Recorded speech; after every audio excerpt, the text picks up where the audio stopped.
Hello students, welcome to my channel 24/7 Dream Education. In my last video, I explained you about rational numbers. Today, I'm going to deal with the properties of rational numbers. There are various properties of rational numbers which we are going to study one by one. The first property of rational number is closure property.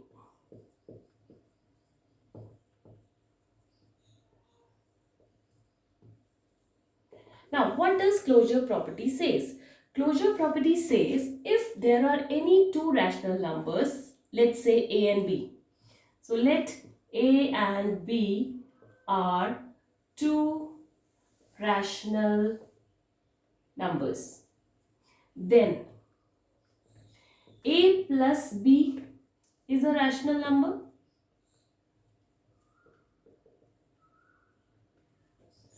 A minus B is a rational number. A into B is a rational number. And A divided by B may or may not be a rational number. Now, let me tell you by taking an example. Like suppose, let's take two numbers as 5 and 2. Now, first of all, tell me whether they are rational numbers or not. 5 and 2 are rational numbers because you can write 5 as 5 by 1 and 2 as 2 by 1. Now, it is of the form P by Q, where P and Q, 5 and 1, both are integers, and Q, that is 1, is not equals to 0. All three conditions are satisfied, so this is a rational number. Similarly, this is also a rational number. Now, you add these two rational numbers, 5 plus 2, what do you get? 7, and 7 is a rational number. 5 minus 2, 3, 3 is also a rational number. 5 into 2, 10, 10 is also a rational number. And 5 divided by 2 is also a rational number because it is of the form P by Q, where P and Q both are integers and Q is not equals to 0. So all the four conditions are satisfied. A plus B is a rational number, A minus B is a rational number, A multiplied by B is a rational number, and A divided by B is also a rational number. Then you must be thinking why I have written may or may not. See why. Because if I take two rational numbers as 5 and 0. Now you know that 5 and 0, they are rational numbers because both can be written as 5 by 1 and 0 by 1. They are of the form P by Q, where P and Q both are integers and Q is not equals to 0. So they are two rational numbers. You add them. 5 plus 0 is equals to 5. Condition satisfied. 5 minus 0 is equals to 5. Second also satisfied. 5 into 0 is equals to 0, which is also a rational number. Satisfied. And 5 divided by 0 is not defined. It is not defined. That is why I have written may or may not, depending upon which two rational numbers you are taking. If the second rational number is 0, then you cannot have a rational number on dividing them. Because if 0 is in the denominator, it cannot be a rational number. Whenever 0 comes in the denominator, it is not defined. That is why we have written may or may not. It is clear now what does closure property states. Now, second one. Second property is commutative property. Now, what does commutative property says?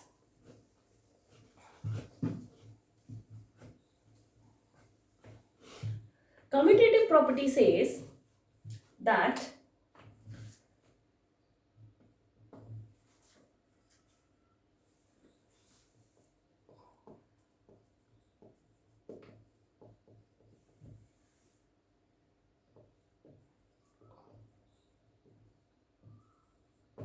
commutative property says that if you have two rational numbers, let's say A and B,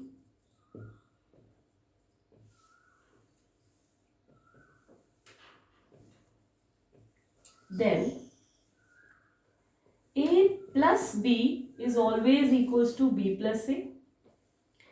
A A minus B is not equal to B minus A. A into B is always equal to B into A. And A divided by B is not equal to B divided by A. Now again I'm going to explain you this with the help of an example. Let us take the example as the two rational numbers as 5 and 3 this time. These are two rational numbers. You add them in any order. That means 5 plus 3 or 3 plus 5. The answer will always be same. That means, the answer will be 8. So that is equal. So you add the numbers in any order. The answer remains the same. This is called commutative property over addition. Then C for minus. Now you minus these two numbers. Let's minus them. 5 minus 3 and 3 minus 5. 5 minus 3 is 2 and 3 minus 5 is minus 2. 2 is not equal to minus 2. So that is why commutative property does not hold for subtraction. Next, let us check for multiplication. 5 into 3 and 3 into 5. 5 into 3 is 15 and 3 into 5 is also 15. They are equal. So commutative property holds for multiplication. And let's check for division now. Division, 5 divided by 3 and 3 divided by 5. 5 divided by 3 is this and 3 divided by 5 is this. So these two fractions are not same. So that is why commutative property does not hold for division. So we can conclude from here that commutative property holds for addition and multiplication but not for subtraction and division. This is all about commutative property. Now let's move on to the next, that is associative property. The third property is associative property.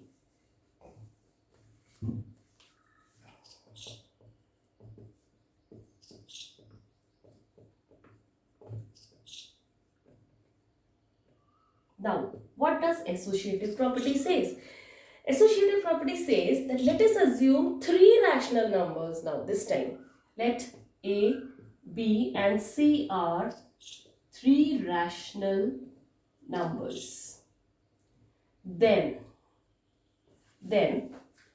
A plus B plus C is equal to A plus B in bracket plus C. A minus B minus C is not equal to A minus B minus C.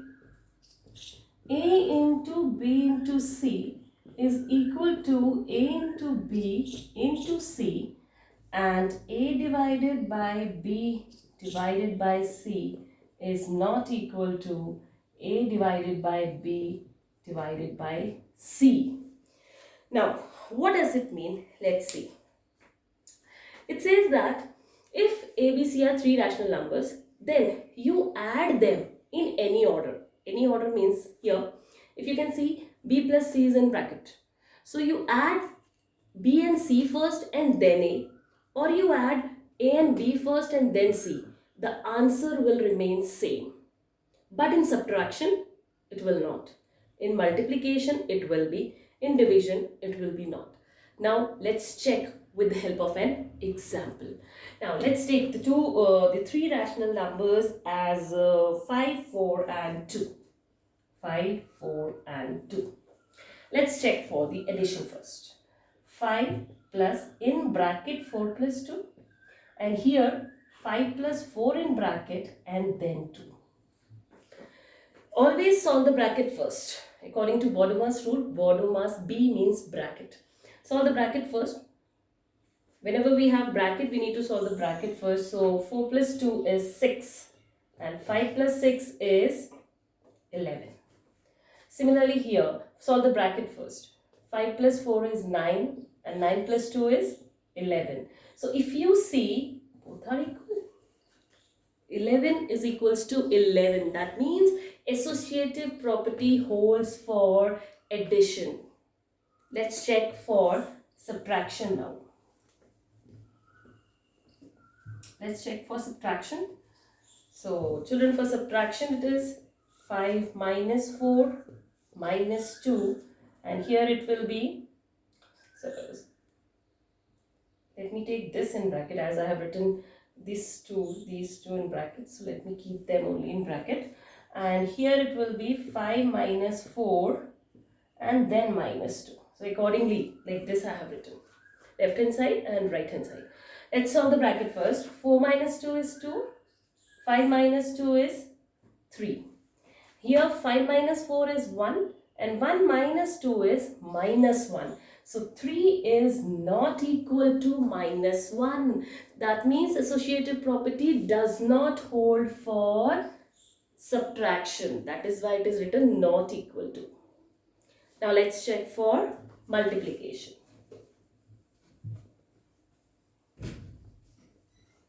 In multiplication, 5 into 4 into 2 and 5 into 4 into 2. Let's multiply the bracket first. 4 2s are 8, 5 into 8, 40. Here also solve the bracket first. 5 4s are 20 into 2 is 40. So 40 is equals to 40. That means associative property holds for multiplication. That is why it is written equal to. Then let's check for division. 5 divided by 4 divided by 2, and here 5 divided by 4 divided by 2. Let's solve the bracket first. 5 and here divided by 4 divided by 2 is 2. 5 divided by 2 is 5 by 2.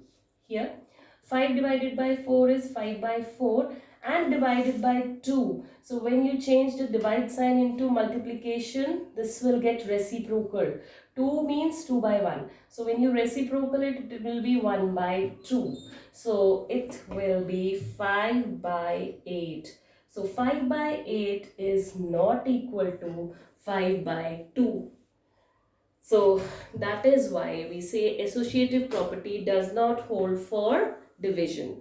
This is all about associative property. So if you see, commutative property and associative property is somewhat similar. The only difference is commutative property deals with 2 numbers, whereas associative property deals with 3 numbers. That is the difference.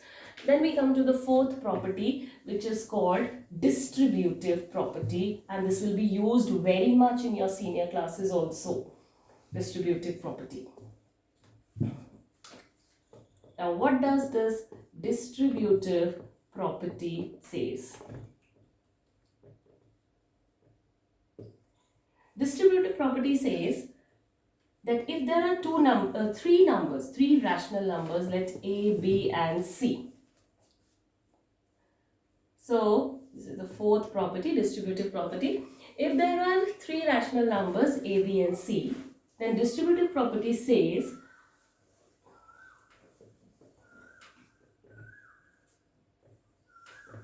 that A into B plus C is equal to A into B plus A into C, and A into B minus C is equals to A into B minus A into C. If you see the difference, the only difference is here it is plus, here it is minus.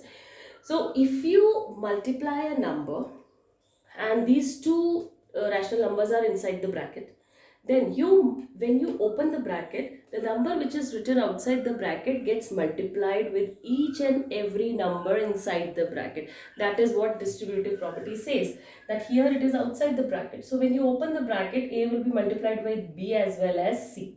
This is what distributive property says. Similarly, in minus also, A will be multiplied by B as well as A will be multiplied by C. In between it will be minus sign. Now let us prove this with the help of an example. Let us take the example as 3 rational numbers as 5, 3 and 2. Now let us write this thing first. Now 5 into 3 plus 2, and here it is 5 into 3 plus 5 into 2. I have not put any sign here because we will prove whether it will be equal or not. Let's see. First solve the bracket. 3 plus 2, 5. 5 5s are 25. And let's solve the bracket here. 5 3s are 15 plus 5 2s are 10. 10 plus 15 is 25. See, they are equal. So that means distributive property says that A multiplied by B plus C is equal to A into B plus A into C. Same goes for subtraction as well. If I take minus sign here, let's see what will be. If I take minus sign, 3 minus 2 is 1. 5 into 1, 5. Here, 5 3s are 15 minus 5 2s are 10, which is equal to 5 when you subtract 15 minus 10, and here also it is coming equal. 5 is equal to 5. So distributive property for subtraction as well, it holds. So how do we speak out? We speak like this: multiplication over addition and multiplication over subtraction. Distributive property says this is the multiplication over addition and multiplication over subtraction. This is all about distributive property. Now, the next, fifth one. The other there are 4 more properties which are very easy. Very, very easy properties. The next 4. The fifth one is multiplicative identity. Multiplicative identity. Now, what does it mean? Multiplicative identity means a number which, when multiplied by any number, gives you the same number. Now, you must be thinking, the number is 1. When you multiply any number by 1, let's say 1 into 5, you will get 5 only. You multiply 1 by 100, you get 100 only. So this one is called the multiplicative identity. Identity means the number which, when multiplied by any number, gives you the same number. So there is only one number, one such number, that is 1. So 1 is called the multiplicative identity. Similarly, can you guess what is the additive identity? Yes, you are right. You must be thinking 0 means a number which, when added, see, add word is there, no? When multiply word was there, so we were doing multiplication. Additive means add word is there, so we are going to select a number which, when added to any number, gives you the same number. So 0 plus 7 will give you 7 only. 0 plus 10 will give you 10 only. So that means the number which, when added to any number, gives you the same number. That number is called additive identity. So 0 is the only number which is known as the additive identity. There is no other number which is called additive identity. There is only one such number, 0. And multiplicative identity is only one, that is number 1. Additive identity is only one, that is 0. There is no other number. Now we come to the 7th and 8th. I'll tell you together. 7th property is additive inverse. Earlier was additive identity. This is additive inverse. Now, what is additive inverse? If you take any rational number, say 4 by 5, the additive inverse of 4 by 5 is minus 4 by 5. And if suppose the rational number is minus 3 by 7, the additive inverse of minus 3 by 7 is 3 by 7. Now from here you can conclude that in additive inverse we just change the sign. Positive becomes negative, negative becomes positive. That is all about additive inverse. So if I ask you what is the additive inverse of 3 by 10? The additive inverse of 3 by 10 is minus 3 by 10. Simply you have to change the sign, nothing else. So this is all about additive inverse. Then we come to the 8th property, which is also very simple. That is 8th property, which is multiplicative inverse. Now, what is multiplicative inverse? Multiplicative inverse says, if suppose there is a rational number 4 by 5, its multiplicative inverse is 5 by 4. Another, let's suppose there is a rational number minus 3 by 10. Its multiplicative inverse is minus 10 by 3. Now, from here you can conclude that multiplicative inverse means doing the reciprocal of the number. 4 by 5, the reciprocal of 4 by 5 is 5 by 4. So this is the multiplicative inverse of this. Minus 3 by 10, the reciprocal of minus 3 by 10 is minus 10 by 3. You just have to do reciprocal. Reciprocal means denominator will come in the numerator and numerator will come in the denominator, but sign remains the same. In multiplicative inverse, we don't change the sign. Sign remains the same, only we do the reciprocal. Whereas in additive inverse, we only change the sign. Number remains the same, only we change the sign. This is all about the properties of rational numbers. In the next video, I am going to start with the exercise of chapter 1, this rational number. So, if you like my video, then please like, share and subscribe it and click the bell icon for the latest updates. Thank you.